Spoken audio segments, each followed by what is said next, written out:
নির্বাচনের পথে হাঁটছে সরকার, ইসির সিগন্যাল পেলেই তারিখ ঘোষণা। জানাবো কবে মুক্তি পাচ্ছেন লুৎফুজ্জামান বাবর। রাষ্ট্র প্রশাসন, আইন শৃঙ্খলা, নির্বাচন কমিশন সংস্কার ছাড়া নির্বাচন নয়, বললেন ভিপি নূর। হাসিনার পতন হজম করতে না পেরে অপপ্রচারে মেতেছে বিজেপি, বললেন রিজভী। এবং সর্বশেষ জানাবো দেশকে লুট করে নিয়েছে একটি পরিবার, বললেন জামায়াতে আমির। এতক্ষণ শুনছিলেন সংবাদ শিরোনাম, এবারে বিস্তারিত। তবে তার আগে অনুরোধ থাকবে আমাদের চ্যানেলটি সাবস্ক্রাইব করে বেল আইকনটি ক্লিক করুন। নির্বাচনের পথে হাঁটছে সরকার, ইসির সিগন্যাল পেলেই তারিখ ঘোষণা। অন্তর্বর্তীকালীন সরকার নির্বাচনের পথে হাঁটছে উল্লেখ করে ধর্ম বিষয়ক মন্ত্রণালয়ের উপদেষ্টা ডক্টর আফম খালিদ হোসেন বলেন, এই লক্ষ্যে সরকার ইতোমধ্যে নির্বাচন কমিশন গঠন করেছে। কমিশন ভোটার তালিকা হালনাগাদ সহ নির্বাচনের সার্বিক প্রস্তুতি সম্পন্ন করে সরকারকে সবুজ সংকেত দিলে প্রধান উপদেষ্টা নির্বাচনের তারিখ ঘোষণা করবেন। আফম খালিদ হোসেন বলেন, এই নির্বাচনের মাধ্যমে একজন ভোটার তার পছন্দের প্রার্থীকে ভোট দেওয়ার স্বাধীনতা পাবে। একটি অবাধ, সুষ্ঠু ও নিরপেক্ষ নির্বাচন জাতিকে উপহার দেওয়ার প্রতিশ্রুতিবদ্ধ অন্তর্বর্তীকালীন সরকার। এই সরকার ক্ষমতা ধরে রাখতে চায় না এবং ক্ষমতা ধরে রাখার দায়িত্বও নেয়নি। নির্বাচনের মাধ্যমে যারা বিজয়ী হবে তারা সরকার গঠন করবে। নির্বাচিত সরকারের কাছে অন্তর্বর্তী সরকার দায়িত্ব হস্তান্তর করবে। ধর্ম উপদেষ্টা বলেন, সাম্প্রতিক সময়ে একটি গোষ্ঠী রাষ্ট্রের শান্তি শৃঙ্খলা বিনষ্টের চক্রান্ত করছে।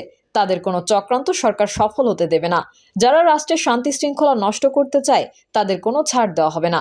প্রচলিত আইনে তাদেরকে বিচারের মুখোমুখি হতে হবে। অন্তর্বর্তীকালীন সরকার জনগণের সরকার, সুতরাং এই সরকার জনগণের প্রত্যাশা পূরণে কাজ করবে। জনগণের মুখের ভাষা এই সরকার বুঝে এবং বুঝতে চেষ্টা করবে। তিনি আরো বলেন, গত 15 বছরে আওয়ামী লীগ গুণীজনদের সম্মান না দিয়ে দলীয় চোর ডাকাত, দুর্নীতিবাজ, সন্ত্রাসীদের গুণীজন সাজিয়ে রাষ্ট্রীয় সম্মাননা প্রদান করেছে। রাষ্ট্রের একজন গুণীজনও আওয়ামী লীগের শাসনামলে সম্মাননা পায়নি। কবে মুক্তি পাচ্ছেন লুৎফুজ্জামান বাবর?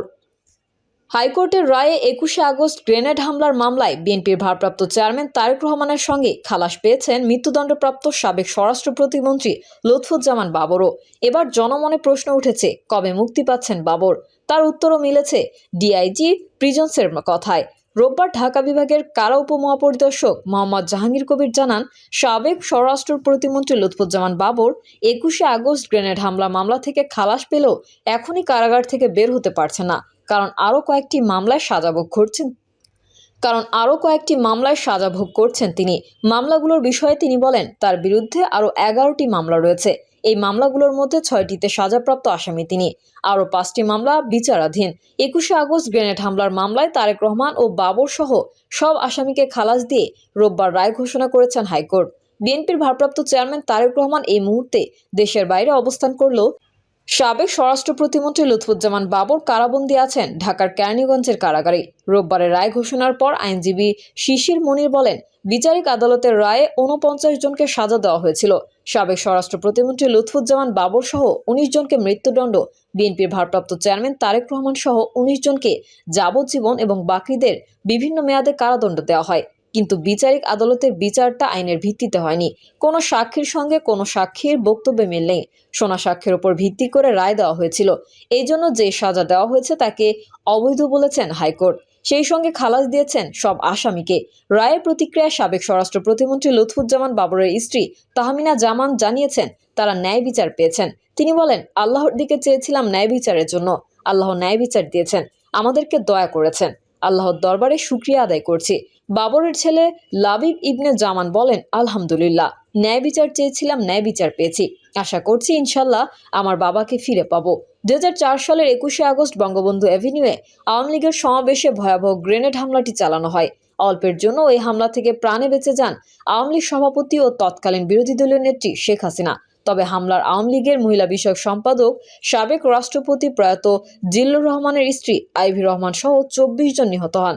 আহত হন দলের 3 শতাধিক নেতাকর্মী। ঘটনার পরদিন মতিঝিল থানায় হত্যা ও বিস্ফোরক দ্রব্য আইনে 2টি মামলা হয়। রাষ্ট্র প্রশাসন, আইন শৃঙ্খলা, নির্বাচন কমিশন সংস্কার ছাড়া নির্বাচন নয়, বললেন ভিপি নূর।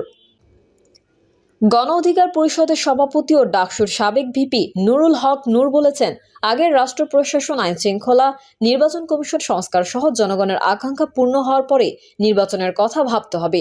রবিবার গণ অধিকার পরিষদ পটুয়াখালী জেলা শাখা আয়োজিত জুলাই বিপ্লব ও নতুন বাংলাদেশ বিনির্মাণে জন আকাঙ্ক্ষার রাজনীতি শীর্ষক আলোচনা সভায় প্রধান অতিথির বক্তব্যে তিনি এসব কথা বলেন।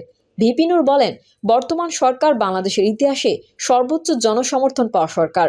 ডান, বাম, বিএনপি, জামাত সহ সব রাজনৈতিক দল এই সরকারকে সমর্থন দিয়েছে। অনেক জায়গায় সেনাবাহিনী ও আইন শৃঙ্খলা রক্ষাকারী বাহিনী চাঁদাবাজ মাফিয়াদের দমন করছে।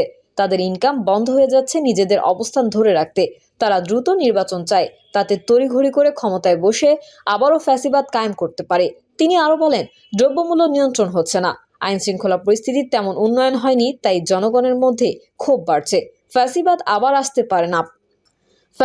আবার আসতে না পারে এই ব্যাপারে বিএনপি, জামায়াত সহ আমাদের এক থাকতে হবে। ফ্যাসিবাদের বিষয়ে নজর দেওয়ার জন্য অন্তর্বর্তী সরকারের প্রতি আহ্বান জানান তিনি। হাসিনার পতন হজম করতে না পেরে অপপ্রচারে মেতেছে বিজেপি, বললেন রিজভী। শেখ হাসিনার পতন হজম করতে পারছে না ভারত সরকার, তাই অপপ্রচারে মেতেছে ভারতের ক্ষমতাসীন দল বিজেপি ও তার সহযোগীরা।